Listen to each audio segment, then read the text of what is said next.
কথাই বলে দেখলে কিন্তু অর্ধেক ভোজন। দেখে যদি ভালো লেগে থাকে খেতে কিন্তু আসলেই ভালো লাগবে। তো দেখেই বুঝতে পারছেন কতটা সুন্দর হয়েছে আর লোভনীয় হয়েছে। আর এরকমের একটা মশলা হলে কিন্তু একবারে পারফেক্ট একটা রান্না হবে। পারফেক্ট গ্রেভি হলে কিন্তু খাবারটা একেবারেই জমে যাবে। তো চলুন শুরু করা যাক। পানির মধ্যে অল্প একটু তেল আর লবণ দিয়ে কিন্তু ডিমগুলো একবারে সেদ্ধ বসিয়ে দিয়েছি।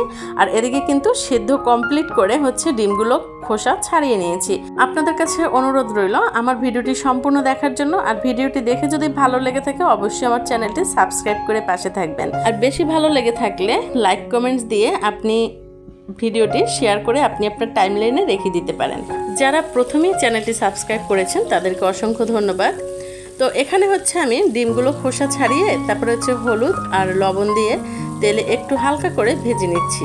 আর ডিমগুলো আমার মেয়ে কুটেছে, যার কারণে একটু খোসার সাথে ডিম উঠে গেছে। এখন এই যে দেখতে পাচ্ছেন হালকা করে ভেজে নিয়েছি, একবারে কড়া না। তো ভাজা শেষ হয়ে গেছে, এখন তুলে নিচ্ছি। তো এই রেসিপিটি তৈরি করার জন্য কিন্তু এই মশলাটা বেস্ট। আর এরকমের একটা মশলা হলে কিন্তু এই রেসিপিটির স্বাদ কিন্তু দ্বিগুণ হয়ে যাবে, একবার পারফেক্ট আসবে। তো এখানে টক দই ডিপ ফ্রিজে রাখা ছিল, যার কারণে লিকুইড হয়ে গেছে। তো এখানে আমি 1 কাপ পরিমাণে টক দই নিয়ে নিয়েছি।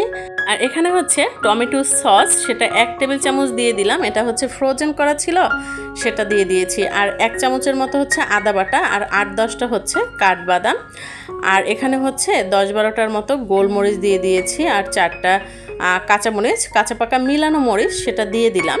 আর এখানে দিয়ে দিচ্ছি 2 থেকে 3টা দেশি পেঁয়াজ কুচি করে সেটা দিয়ে দিয়েছি। আর এখানে শাহি জিরা দিলাম 1/2 চামচের মতো, জিরা গুঁড়ো দিয়ে দিলাম 1 চামচ। এখন এই মশলাগুলো খুব সুন্দর করে ব্লেন্ডার করে নিতে হবে। আর এই যে দেখতে পাচ্ছেন মশলা কিন্তু আমার ব্লেন্ড করা শেষ। আর একবারে কিন্তু ক্রিমের মতো একটা টেক্সচার আসছে, কোনো দানা দানা নেই। ক্যামেরায় একটু কেমন যেন দেখা যাচ্ছে, কিন্তু বাস্তব একবারে ক্রিমের মতো হয়ে গেছে। তো এই মশলাটা পারফেক্ট হলে কিন্তু এই ডিমের কোরমার স্বাদ দ্বিগুণ হয়ে যাবে। আপনারা এভাবে ট্রাই করবেন। তো ডিম ভাজা তেলের মধ্যেই 1/2 কাপ পরিমাণে তেল দিয়ে দিয়েছি। আর এখানে 2 টুকরো দারুচিনি, 4টা এলাচ, 2টা ছোট তেজপাতা ছিঁড়ে দিয়েছি মধ্য থেকে। আর এখন এর মধ্যে সে ব্লেন্ডার করা যে মশলাগুলো ছিল সেটুকু এখন দিয়ে দিচ্ছি। এই মশলাটা কিন্তু আপনারা এভাবেই তৈরি করার চেষ্টা করবেন, দেখবেন ডিমের কোরমার স্বাদ কিন্তু দ্বিগুণেরও বেশি হয়ে যাবে। রোস্টের থেকেও বেশি ভালো লাগবে ডিমের কোরমা। বাচ্চারা বড়রা সবাই খুবই পছন্দ করবে। তো এখন এই মশলাগুলো খুব সুন্দর করে কষিয়ে নিতে হবে। তো মশলা কষাতে কষাতে দেখতে পাচ্ছেন একবারে তেল বের হয়ে আসছে। এর মধ্যে পরিমাণ মতো লবণ দিয়ে দিচ্ছি। লবণ দিয়ে আবার নেড়েচেড়ে খুব সুন্দর করে কষিয়ে নিতে হবে, কারণ এটার মধ্যে যেহেতু বাদাম আছে একটু বেশি নাড়াচাড়া করতে হবে, তা না হলে কিন্তু নিচে লেগে যেতে পারে। আর এখানে দেখতে পাচ্ছেন যে কতটা সুন্দর হয়েছে কালারটা। যেরকমের কালার সুন্দর আসছে সেরকমের কিন্তু ঘ্রাণটাও অসাধারণ। আর দেখতে পাচ্ছেন যে একবারে তেল বের হয়ে আসছে। এই পর্যায়ে কিন্তু বুঝতে হবে যে মশলাটা কষানো কিন্তু একেবারে পারফেক্ট। মশলা কষাতে কষাতে যখন একবারে তেল বের হয়ে আসছে, এর মধ্যে ভেজে রাখা ডিমগুলো সুন্দর করে দিয়ে দিতে হবে। ডিমগুলো দেওয়ার পরে খুব সুন্দর করে আস্তে করে নাড়তে হবে, যাতে ডিমগুলো ভেঙে না যায়। আর এরকম আস্তে আস্তে করে একবারে মশলার চারপাশ কিন্তু সুন্দর করে নেড়ে চেড়ে দিতে হবে। আর ডিমগুলো একটু হালকা করে উল্টে পাল্টে দিতে হবে। তো মশলাটা কষানো হয়ে গেলে এর মধ্যে কি একটু পানি অ্যাড করে দিয়েছি। আর 3টা কাঁচামরিচ দিয়ে দিলাম, গোটা কাঁচামরিচ।